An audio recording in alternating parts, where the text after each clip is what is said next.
Hello, lovely friends. Thank you so much for joining me today on this episode of Wedding Girl Talk Live. My name is Lola Akingbade, and I'm so glad that you're here today. You're in for a treat as we discuss the dreaded B word in wedding planning. The wedding budget. Yes, that is the dreaded B word.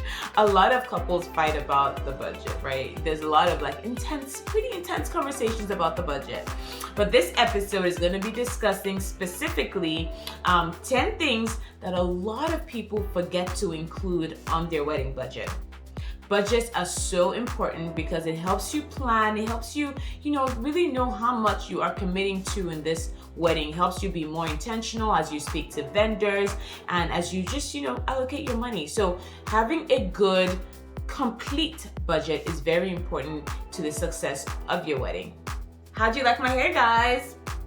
Shout out to Simply Fumi. You guys don't want to know what my hair looked like right before this video. I had to pull up a video from Simply Fumi just to get my hair right, okay? So let's jump right into those 10 things that a lot of people forget to include on their wedding budget.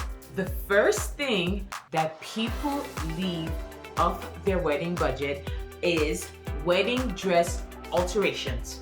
So yes, guys, most ladies will get their beautiful dress that probably costs a lot of money, which is okay. You're gonna be the star of the day. We know.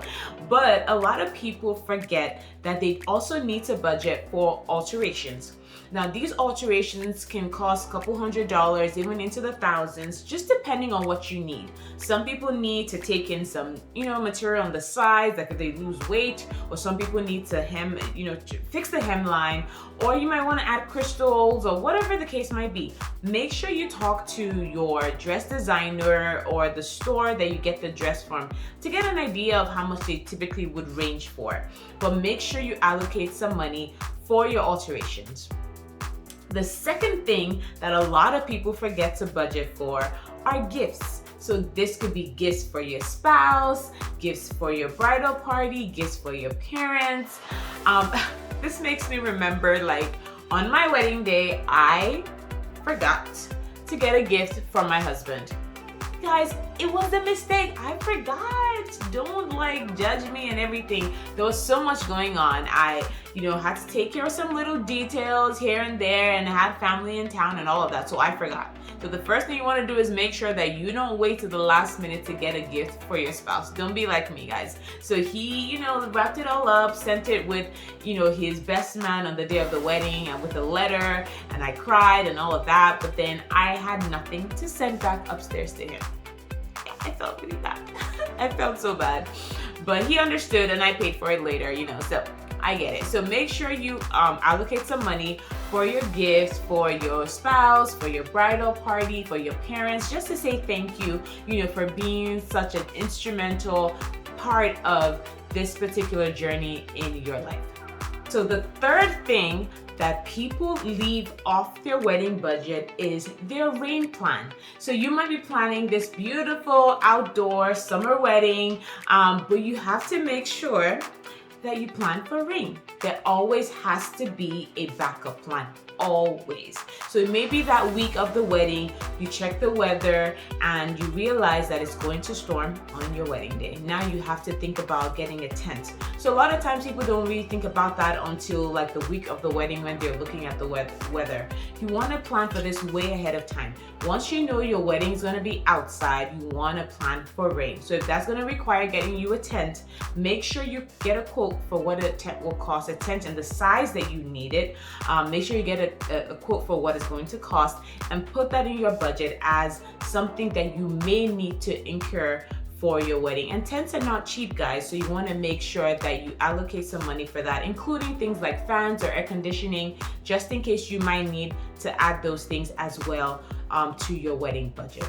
Now, the fourth thing that a lot of people forget is vendor meals. Yeah, vendor meals are so key, especially for vendors that are going to be with you the entire day or for long periods of times. A lot of times these vendors actually included into their contract that they require a meal from you at a certain point in the wedding. So make sure that when you speak with your caterer, you are thinking about the vendors, especially when it's plated and they're counting each plate. 100 adults, 10 children. Make sure you also have a line for vendor meals. And a lot of times the vendor meals will probably be at a discounted rate from the main rate for every other adult in the room. So make sure you remember to add on the vendor meals. So the fifth item that people tend to forget from their budget is a toss bouquet. So a toss bouquet is the bouquet that brides would typically toss during the tossing of the bouquet in the reception. Now, a lot of people are like, wait, wouldn't I toss the bouquet that I carry down the aisle? Sometimes it's a no, because that bouquet may be too big, or that bouquet might have some bling and some things on it that if you throw it, you're gonna hurt somebody, okay? So you wanna make sure you think about a toss bouquet. Now, if you do not want to spend the money to get your florist to give you a toss bouquet, and by the way, some of them would include a complimentary, but if it's not going to be included and you have to pay for it, you can also consider tossing one of your bridesmaids' bouquets. A lot of times the bridesmaids don't even want that bouquet, right? Or they leave it at the reception. So you just, pick one up and use that as your toss bouquet. And sometimes brides want to keep their own bouquet. There's services now where you can preserve your bouquet and then you can maybe use it as some kind of decoration or something in your house. So there's reasons why you may not want to toss your bouquet. So make sure you allocate some money in the budget for your toss bouquet. Now, number 6 item that people forget are personal flowers for family members. So a lot of times, you allocate your bouquets and your boutonnieres for your bridesmaids and your groomsmen. But then you also have to think about grandma, father of the bride, mother of the bride. A lot of times people will get like boutonnieres or corsages and things like that for their family. Some people don't want it, and you don't have to have it. It's not a must-have, but you want to make sure that if it's something that you're considering or something that your parents would like to have, you want to make sure that you include it as a line item on your wedding budget.